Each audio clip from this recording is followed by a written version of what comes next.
Hi everyone, you're welcome to JCL Tutorials, the platform where we teach you social studies the simple way and then learning methods that you can employ in your lessons and make things easy for you. You recall facts or figures or things you've learned before you sit for an exams. And we also instill into you that kind of discipline, what makes you a good social studies student, that when you step out there, you'll be able to show and prove to the world that you have solutions to solve problems in our community or in your society around you, and to make sure that you promote the development that we all seek in our various countries.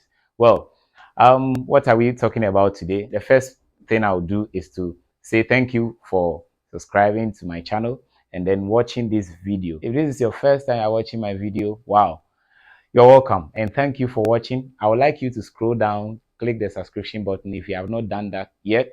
Make sure you click the notification bell. Anytime there's a new video, you get it, and then you're able to watch, share with other people, let them learn, let them learn. All right, so what are we talking about today? Let's see.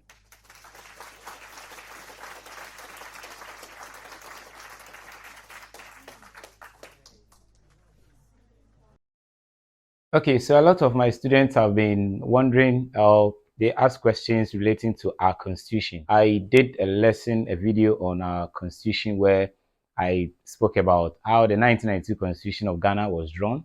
Then we also look at the steps taken by lawmakers, the legislators, to put a bill through and then make sure it becomes a law. But this angle is or has to do with something on the types of constitution. So we'll focus on the types of constitution. Now, my students ask, or people have been wondering, how many types of constitution do we have? Now, this sounds a bit confusing. In textbooks, they have given a lot of types of constitution where they've mentioned the written constitution, unwritten constitution, then we have the federal and unitary constitution, and they've mentioned the rigid and flexible constitution. Well, don't get confused. Now, if you count them and you think they are 6 in number, I would like to let you know that you don't state them as 6, okay? You have to state them as 3 types. Types of constitution that we have should be put into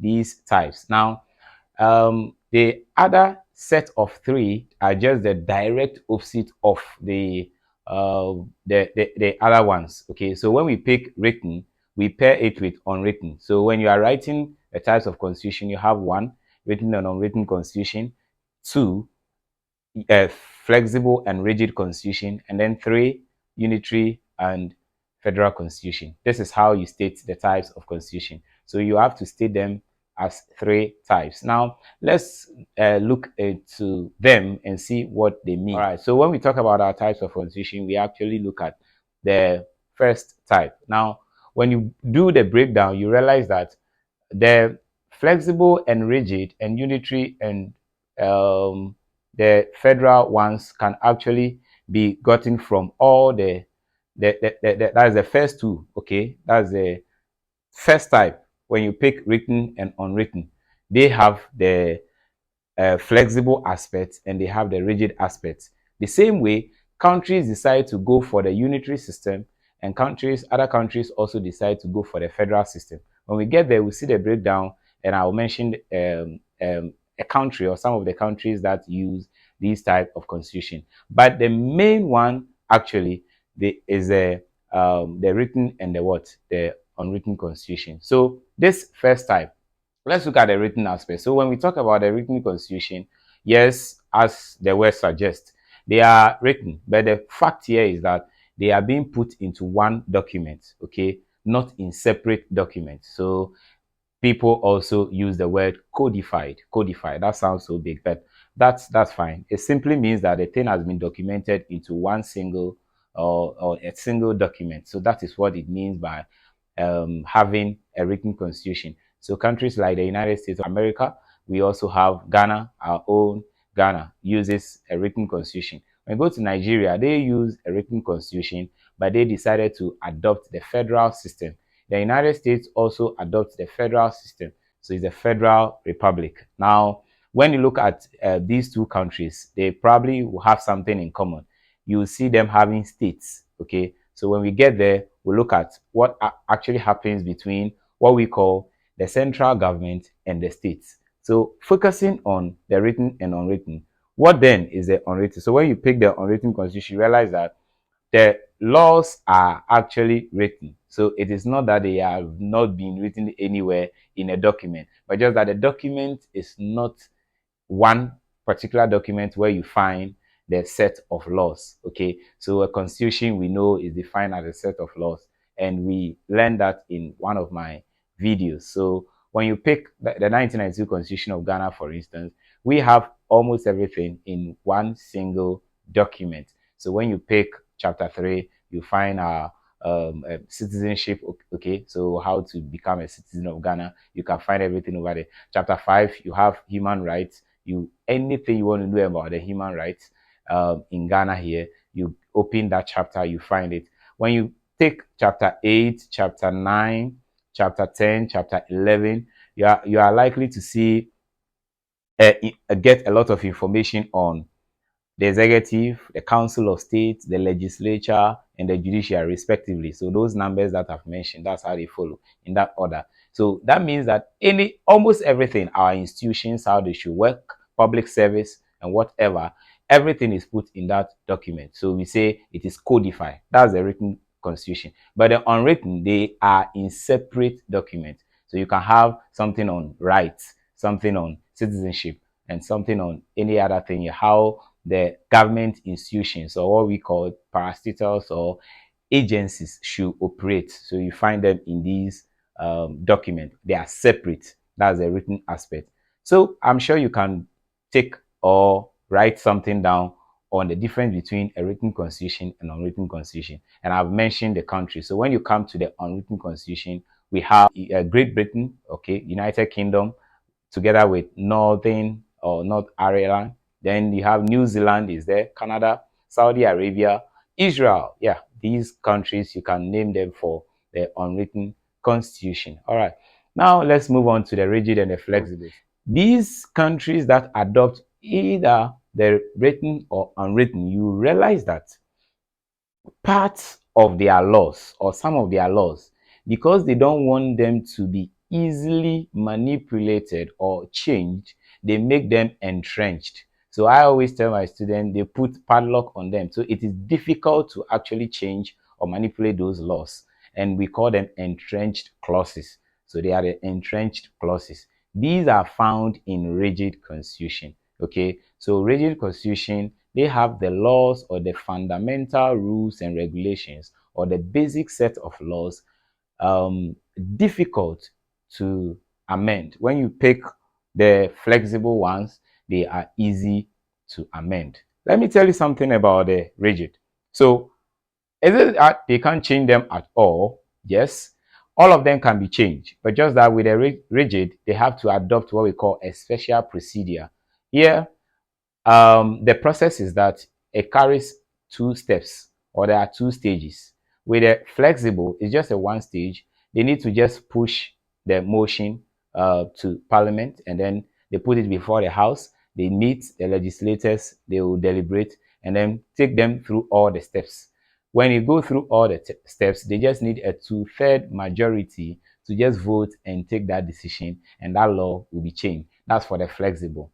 Is that not easy? That's it. All right. So, by the rigid, yes, a two-third majority of parliament will be needed to change that law. But because that clause or that law is an entrenched clause or law, what happens is that they will still need to seek the consent of the public. And that is through what we call a referendum, a yes or no vote, whether we also agree with the House of Parliament in terms of whether the law should be changed or not. So they need majority from us, and then they need majority from parliament as well. So that's the two stages, and that is what makes it very difficult for a rigid constitution or entrenched clauses to be changed. I guess this is getting interesting, and you are picking a lot from this. When you pick these two, you realize that yes, indeed, they can be changed. The set of laws over there or the rules and regulations in the can be changed, and that is what happens under the rigid and the flexible constitution. Now let's go to this part: unitary and the third pair. Okay, the unitary and the federal constitution. That's the third type of constitution. When you pick these two, unitary, unit, one.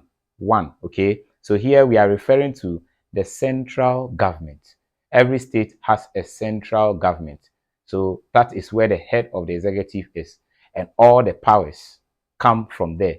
So why is it so? With a unitary system, or the country that uses the unitary constitution system, where the central government has all the powers, and the powers come from that side. So in Ghana, we have regions, and the central government is where the president is. Okay, so he operates together with the various or other arms of government. So he is at the executive, and then we have the speaker. The judiciary also has the chief justice. When you look at them, they come together and deal with issues. Okay, they have to collaborate and make sure that decisions are taken to run the administration of the state. So what happens is that almost all powers are centered over there. That's why we call it the central government.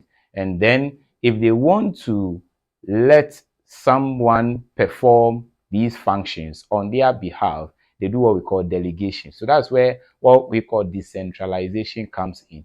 So they give you the power to go and act on behalf of them. That is what happens. So the supreme powers, the supreme authorities, the basic strength, the laws, the powers, the rules, authority largely resides at the central government. That is a unitary system, and the unitary constitution has that. What about a federal? So where I spoke about United States and Federal Republic of Nigeria, when you pick them, you realize that they have states, not regions. They have states. So the states are put together to form one country, and these states have their governors. So their governors have they form part of the component unit. So there are authorities there that are in the component unit, and then we have the central government. So the powers here are shared. The powers here are shared. All the powers are not centered at the central government, just as we saw under the unitary system of government. So what we are seeing here is that here under federal system, the powers are shared between the central government and the component unit. So residual powers, those terms are so technical. We will talk about them in detail in other lessons. But for now, just know that when it comes to some powers that the president will have to move from every state to another to go and be directing or passing or taking those decisions, it will not be done. It can just be done by the governor in that state, whether it is Anambra state, whether it's Onitsha state, it's in Lagos, Abuja, wherever. That governor can take charge and do it, and it will not bring any problem at all, because he has those powers, and then he can be able to operate, and that is how it works. So when you look at written and unwritten constitution, you realize that yes, Ghana, we have our written constitution. Then some of the laws or aspects are entrenched, which are rigid, and then especially our fundamental human rights. Then we have the flexible ones. Then the same country is practicing the unitary system of government. So you see, I just told you that they are all anchored, okay? And so they are hooked onto the first type, which is the written and then the unwritten aspect. I believe this piece of information I've given to you really has cleared your mind, and you actually understand what the types of constitutions are. So three, you have to state them, and you should be able to explain them in simple terms to any other person out there. All right, so this is what I have for you in this particular lesson. Join me in the next lesson. I'll talk about the various arms of government and some of their main powers or roles, okay? And we'll look at what they do and what they are made of, okay? How what is their composition. We'll see the membership and those who work over there. All right, I believe you enjoyed this lesson. Give it a like. Have a question, go to the comment section, put your question over there, and I will respond to them. I wish you all the best, and then we'll meet another time. Bye for now. Keep watching JCL tutorials.